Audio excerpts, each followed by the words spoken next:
किसान साथियों, एक जरूरी जानकारी आपसे साझा करनी है।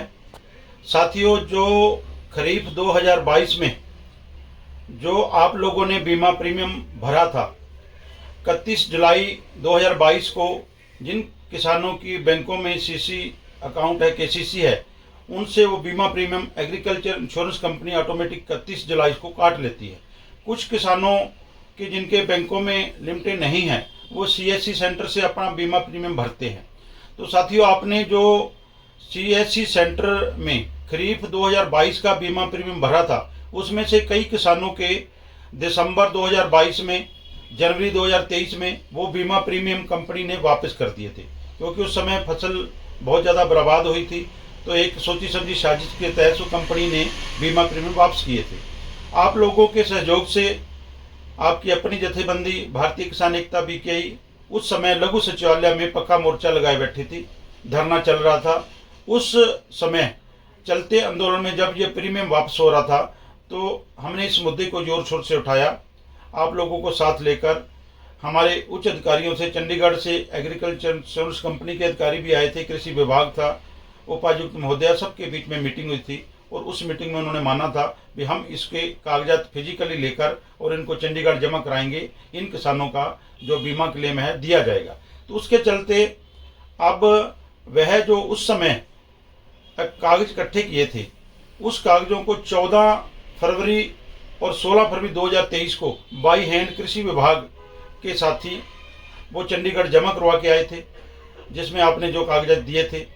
तो उनमें से कई किसानों ने 1132 आवेदन हुए हैं, क्योंकि जो आवेदन होते हैं वो 1132 किसान नहीं है, 1132 आवेदन है। किसानों की संख्या कम हो सकती है, क्योंकि एक किसान के 2-2, 3-3 खेतों में जो जमीन होती है, तो अलग अलग उसके जो आवेदन किए जाते हैं। तो वह आवेदन 14 और 16 फरवरी 2023 को जमा कराए थे। अब उन आवेदनों पर काम करते हुए कृषि विभाग की ओर से एक आपको लिंक भेजा जा रहा है। तो कई साथियों के फ़ोन आ रहे थे, क्या दिक्कत है, कैसे उनके प्रीमियम भरना है कि नहीं भरना है।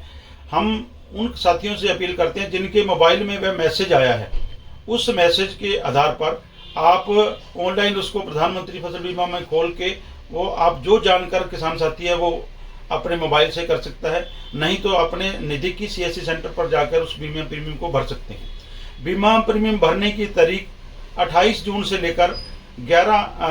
मई से लेकर 11 जून तक है। 28 मई को कल वो आवेदन जो है शुरू हुए थे और 11 तक भर सकते हैं। आप ध्यान रखें, ये बीमा प्रीमियम जिनके पास वो मैसेज है जरूर भरें, क्योंकि ये बीमा प्रीमियम भरने के बाद जो आपका हिस्सा आपने भर दिया, उसके बाद जो राज्य सरकार और केंद्र सरकार भी अपना जो उनका बीमा प्रीमियम का हिस्सा है वो एग्रीकल्चर इंश्योरेंस कंपनी को भेजेंगे। सारा बीमा प्रीमियम एग्रीकल्चर इंश्योरेंस कंपनी के पास जाने के बाद वो आपका जो बीमा क्लेम बनेगा, आपको बीमा क्लेम आपके खाते में आएगा। इसलिए दोबारा से अपील है उन साथियों को जिनके पास लिंक आ रहे हैं, ये सभी साथी पैनिक ना हो। ये उन साथी जो 1132 आवेदन करता है, सिर्फ उन्हीं के ही वो लिंक भेजे जा रहे हैं। कई जिन साथियों के मोबाइल में बंद है या मोबाइल नंबर बदल गए हैं, उनकी भी हम कोशिश कर रहे हैं फिजिकली एक लिस्ट लेकर उन साथियों तक भी अप्रोच करके, उन तक पहुंच करके उनका भी जो ऑनलाइन पैसे भरा के उनका, ताकि वो बीमा क्लेम के हकदार बन सकें। साथियों, वे ये पूरा प्रकरण होने के बाद ये जो बीमा क्लेम आपको आएगा उसमें समय लगेगा, क्योंकि केंद्र सरकार और राज्य सरकार का भी प्रीमियम जाना है, आपका प्रीमियम जाना है। इसलिए ध्यान से आपका प्रीमियम 11 जून से पहले आप जो एग्रीकल्चर इंश्योरेंस कंपनी की साइट है, एग्रीकल्चर विभाग की साइट पे जाना है। एग्रीकल्चर इंश्योरेंस कंपनी को नहीं जाना है, क्योंकि ये पैसा एग्रीकल्चर विभाग को जाएगा। एग्रीकल्चर विभाग है जो आगे भेजेगा। यही जानकारी आप आगे से आगे ज़्यादा जो शेयर करें। पत्रकार साथियों से अपील वह भी इसको संजीदगी से लेते हुए हमारे हर एक उस 1132 आवेदनकर्ताओं के पास पहुंच सके, ताकि आप समय पर अपना प्रीमियम भर सकें। के लिए हमारे YouTube चैनल को सब्सक्राइब करें और नई वीडियो की नोटिफिकेशन के लिए बेल आइकॉन को दबाएं। अगर आप ये वीडियो Facebook पर देख रहे हैं तो लाइक जरूर करें और ज्यादा से ज्यादा शेयर करें।